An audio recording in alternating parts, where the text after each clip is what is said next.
नमस्कार दोस्तों। आज हम आपको एक बेहद खास शहर के बारे में बताने जा रहे हैं। नागपुर, जिसे ऑरेंज सिटी कहा जाता है, अपनी समृद्ध संस्कृति और त्योहारों के लिए प्रसिद्ध है।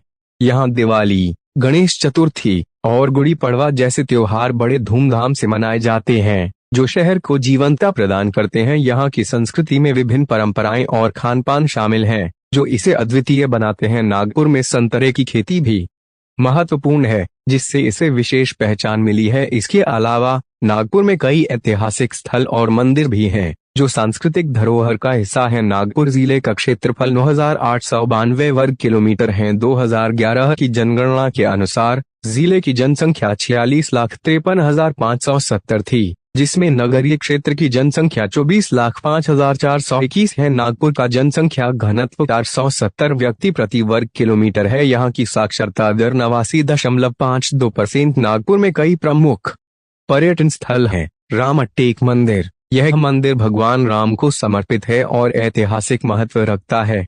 यहाँ हर साल कालिदास उत्सव मनाया जाता है। फुटाला लेक, 60 एकड़ में फैली यह झील शाम के समय खूबसूरत नजारा पेश करती है, जहां नौका विहार का आनंद लिया जा सकता है। जापानी रोज गार्डन, यह बगीचा जापानी तकनीक से उगाए गए गुलाबों के लिए प्रसिद्ध है, जो शांति और प्राकृतिक सौंदर्य का अनुभव कराता है। दीक्षा भूमि स्तूप, बौद्ध धर्म का यह पवित्र स्मारक संगमरमर और बलुआ पत्थर से बना है और यहाँ बौद्ध अनुयायी अक्सर आते हैं। सीताबर्डी किला, यह किला मराठा इतिहास से जुड़ा हुआ है और शहर के मनोरम दृश्यों का आनंद लेने का स्थान है। नागपुर शिक्षा और विकास के क्षेत्र में महत्वपूर्ण प्रगति कर रहा है। यहाँ नागपुर विश्वविद्यालय सहित कई प्रमुख शैक्षणिक संस्थान हैं, जो इंजीनियरिंग, चिकित्सा और अन्य विषयों में उच्च शिक्षा प्रदान करते हैं। शहर में मिहान, Maharashtra integrated infrastructure and aerospace जैसी परियोजनाएं आर्थिक विकास को बढ़ावा दे रही हैं, जिससे यह निवेश के लिए एक आकर्षक स्थान बन गया है। नागपुर को भारत के सबसे तेजी से बढ़ते महानगरों में से एक माना जाता है, जो व्यवसाय और उद्योग के लिए अनुकूल वातावरण प्रदान करता है। नागपुर की साक्षरता दर 2011 की जनगणना के अनुसार 89.52% है। इसमें पुरुषों की साक्षरता दर 92.09% और महिलाओं की साक्षरता दर 84.51% है। स्थापना, नागपुर को 18वीं शताब्दी में गोंड राजवंश के नेता द्वारा स्थापित किया गया था। यह महाराष्ट्र की उपराजधानी है। भौगोलिक महत्व, इसे जीरो माइलस्टोन कहा जाता है, जो भारत का केंद्र है। नागपुर में कई प्राकृतिक स्थल हैं जो पर्यटकों को आकर्षित करते हैं। फुटाला झील, 60 एकड़ में फैली यह झील शहर के पश्चिमी बाहरी इलाके में स्थित है। यहाँ सुंदरता और शांति का अनुभव किया जा सकता है। अंबाझरी झील, नागपुर की सबसे बड़ी झील, जहां बोटिंग और संगीत फव्वारे का आनंद लिया जा सकता है। इसके पास एक सुंदर बगीचा भी है, जापानी गुलाब बगीचा। यह बगीचा शहर की हलचल से दूर शांति का अनुभव करने के लिए एक आदर्श स्थान है। गोरवाड़ा झील, यह झील परिवार के साथ पिकनिक मनाने के लिए एक बेहतरीन स्थान है, जहां पक्षी प्रेमियों के लिए भी आकर्षण है। सीमेनरी हिल्स, यहाँ ट्रैकिंग और प्राकृतिक सौंदर्य का आनंद लिया जा सकता है, साथ ही शहर का मनोरम दृश्य भी मिलता है। फुटाला झील नागपुर की एक प्रमुख प्राकृतिक सुंदरता है, जो शहर के पश्चिमी किनारे पर स्थित है। इसे तेलंगाड़ी झील भी कहा जाता है और इसका निर्माण राजा भोंसले ने कराया था। नागपुर प्राकृतिक आपदाओं के खतरे से अपेक्षाकृत सुरक्षित है। यहाँ सुनामी और भूकंप का खतरा बहुत कम है। हालांकि कुछ मौसमी घटनाएं जैसे बाढ़ और तूफान हो सकते हैं, लेकिन ये गंभीर नहीं होते हैं।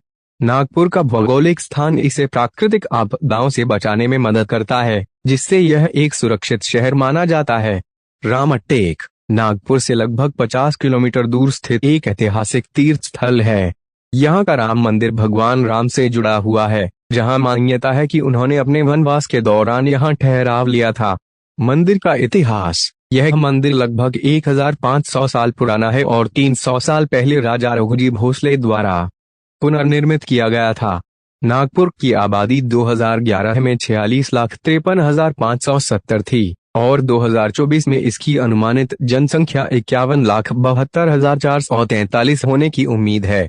धर्म के अनुसार जनसंख्या हिंदू 75.04%, 34,92,202, बौद्ध 14.36%, 6,68,050, मुसलमान 8.40%, 3,90,974। ईसाई 0.74%, 34,667। सिख 0.44%, 20,469। जैन 0.53%, 24,528। इस प्रकार नागपुर एक धार्मिक विविधता वाला शहर है जहां हिंदू धर्म प्रमुख है।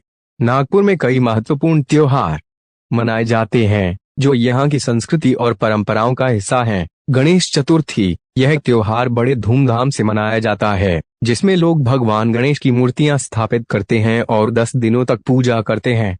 दिवाली, दीपों का यह त्योहार भी नागपुर में बहुत उत्साह के साथ मनाया जाता है जहां घरों को रोशनी से सजाया जाता है। मारबत उत्सव, यह अनोखा त्योहार बेलपोला के दूसरे दिन मनाया जाता है जिसमें काली और पीली मारबत का जुलूस निकाला जाता है। यह बुराई के प्रतीक के रूप में मनाया जाता है और इसके पीछे एक लंबी परंपरा है। तान्हा पोला, इस दिन विशेष रूप से मारबत उत्सव का आयोजन होता है जिसमें लोग एकत्र होकर जुलूस निकालते हैं। इन त्योहारों में स्थानीय समुदाय की भागीदारी और उत्साह नागपुर की सांस्कृतिक विविधता को दर्शाता है। तरी पोहा, यह एक विशेष प्रकार का पोहा है जिसे गाढ़ी ग्रेवी के साथ परोसा जाता है। इसे शहर के विभिन्न स्टॉल्स पर आसानी से पाया जा सकता है। संतरा बर्फी, नागपुर की विशेष मिठाई जो संतरे के गूदे और चीनी से बनाई जाती है। यह मिठाई हर मिठाई की दुकान पर उपलब्ध होती है। परम की दाल, यह दाल को यले पर पकाई जाती है जिससे इसमें एक खास धुएं का स्वाद आता है। इसे नान या चावल के साथ परोसा जाता है। मटका बिरयानी, मिट्टी के बर्तन में बनाई गई बिरयानी जो विशेष रूप से स्वादिष्ट होती है। जलेबी, गर्मा गर्म जलेबी जिसे रबड़ी के साथ खाने का आनंद लिया जाता है। इन व्यंजनों का स्वाद लेने के लिए नागपुर में कई स्ट्रीट फूड स्टॉल और रेस्तरां उपलब्ध हैं। नागपुर का परिवहन प्रणाली बहुत विकसित है जो इसे भारत के अन्य शहरों से अच्छी तरह जोड़ती है। हवाई मार्ग, डॉक्टर बाबा साहेब अम्बेडकर अंतर्राष्ट्रीय हवाई अड्डा शहर के केंद्र से लगभग 6 किमी दूर है।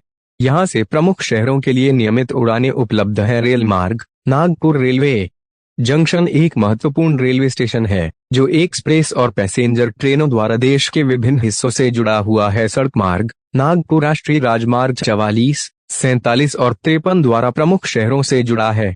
यहाँ सिटी बस सेवा भी उपलब्ध है जिससे शहर में परिवहन सरल हो जाता है। मेट्रो, नागपुर में मेट्रो परियोजना भी चल रही है जो भविष्य में परिवहन को और अधिक सुविधाजनक बनाएगी। अगर आपको हमारा वीडियो पसंद आया हो तो कृपया इसे लाइक करें, अपने दोस्तों के साथ शेयर करें और हमारे चैनल को सब्सक्राइब करना ना भूलें। मिलते हैं अगली वीडियो में, तब तक के लिए